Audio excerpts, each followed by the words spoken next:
turpi toksik tek femrat dhe të meshkujt dhe gjykimi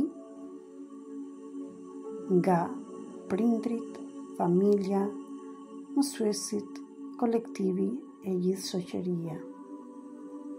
Turpi toksik jeton dhe tek meshkujt dhe tek femra. Por sot unë dua të flas për turpin toksik tek trupi i gruas. Turpi është një nga emocionet më të vjetra të racës njerëzore.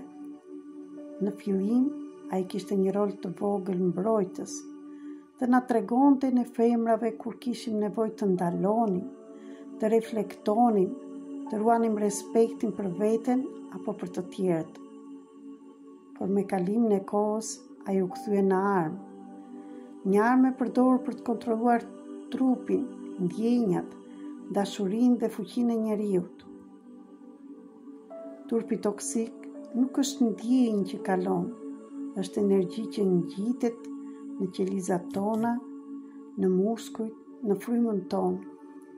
Na bën të fshihemi nga vetja, të mos marrim frymë plotësisht, të jetojmë me ndjenja të ngurta e të mbledhura.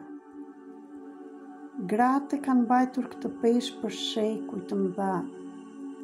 Na kanë mësuar të kemi turp për trupin tonë, për gjoksin, për barkun, për zërin, për dëshirat, për qeshjen, për flokët, për lotët. Na kanë mësuar të jemi të mira, por jo të vërteta, të jemi të dashura, por jo të forta, të jemi të bukura, por jo të dukshme.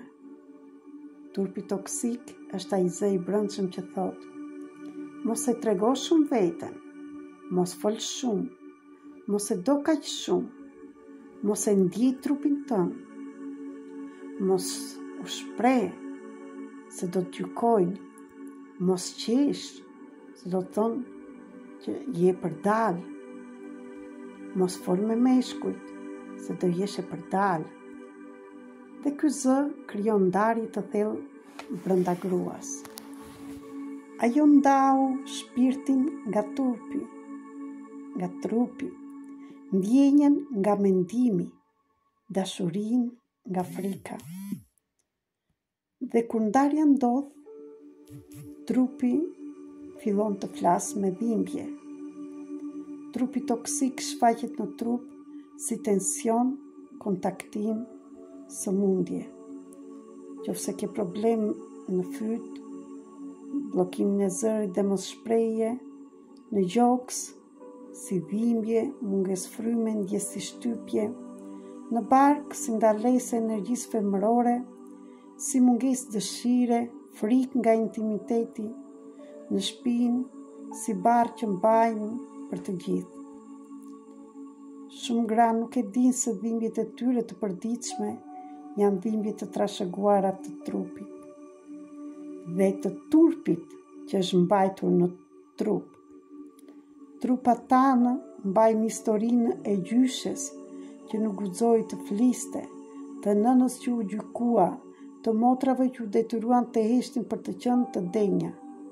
Mban atë turpin dhe mëkatin që nga Eva dhe da Adami, nga Eva që u faqësua dhe mollën që hëngri. Ky turp kalon nga një brez tek tjetri, si një program energjetik i padukshëm. Kur një grua fillon ta ndjej këtë, ajo shpesh përjeton valë emocionale të forta. Lot, dridhje, ndjesi në mitër, zemër që rrej më shpejt, frymë që thellohet. Në të vërtetë, ky është trupi që liron historinë. Ky është shpirti që kërkon të marrë frymë pas shumë brezave eshtje.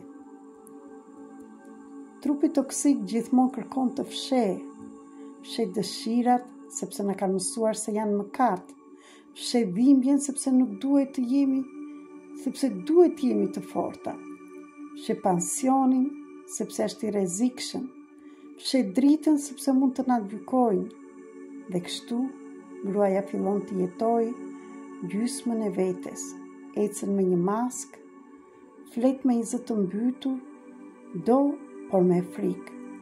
Në vend të dritës, ajo mban një hije që nuk është e saja.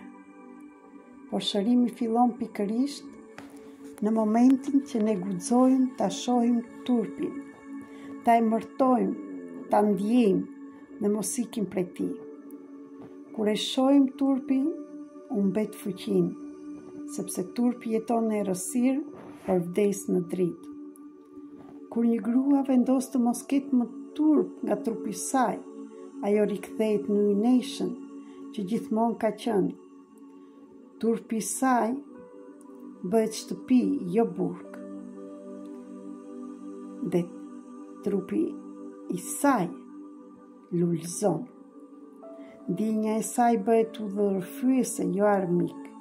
Dashuria e saj bëhet dritë që shëron, jo mëkat që fshihet.